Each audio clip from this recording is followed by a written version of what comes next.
Now, one director concept that you'll want to master and start using right away is the ability to change the appearance of your sprites.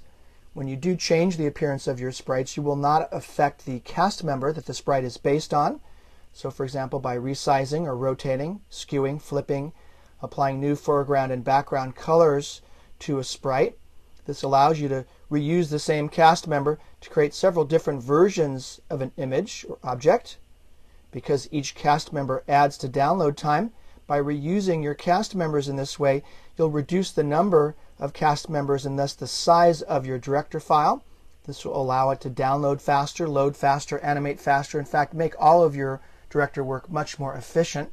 So let me demonstrate this important concept with some cast members that I've created here. Let's drag out a copy of this rectangle that I created in the paint window and this vector rectangle that I created for here in the tools palette. And let's drag out multiple copies of each of these cast members to create a series of sprites. Now you'll notice that with the vector shape here, I can take the sprite and change its color so that each of these sprites has a different color. I can change the size and dimensions so that for all intents and purposes, these three sprites look like they're coming from completely different sources, but it's actually the same source. I can prove this, or you can prove this to yourself by deleting the source here in the cast window, and then notice all of the sprites disappear. Let me undo that. Now with my bitmap cast members, I can skew them as well as resize and rotate them so that these sprites also appear to come from completely different sources, but it's all the same source. Now you can also change the appearance of a sprite on the stage quite dramatically by applying inks. Sprite inks change the display of a sprite's colors. You can access the inks here again in the property inspector.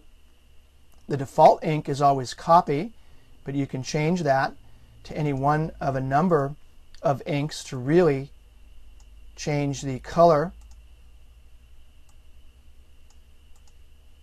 Sometimes it doesn't change the color drastically. Other times it will really change the color.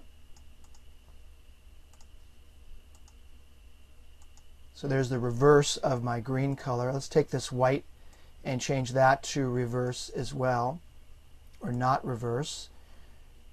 Gives me that blue color. Inks are mostly used for hiding the white bounding rectangles around images.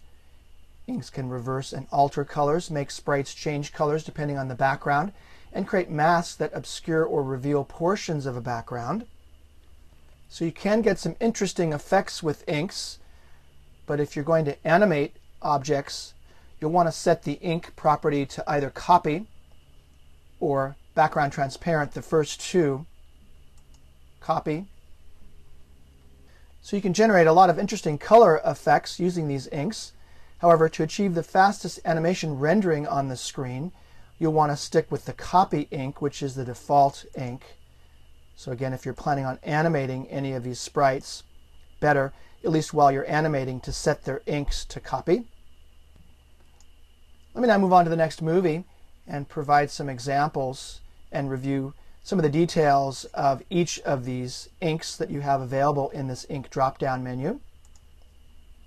So let me provide these ink definitions in the next movie.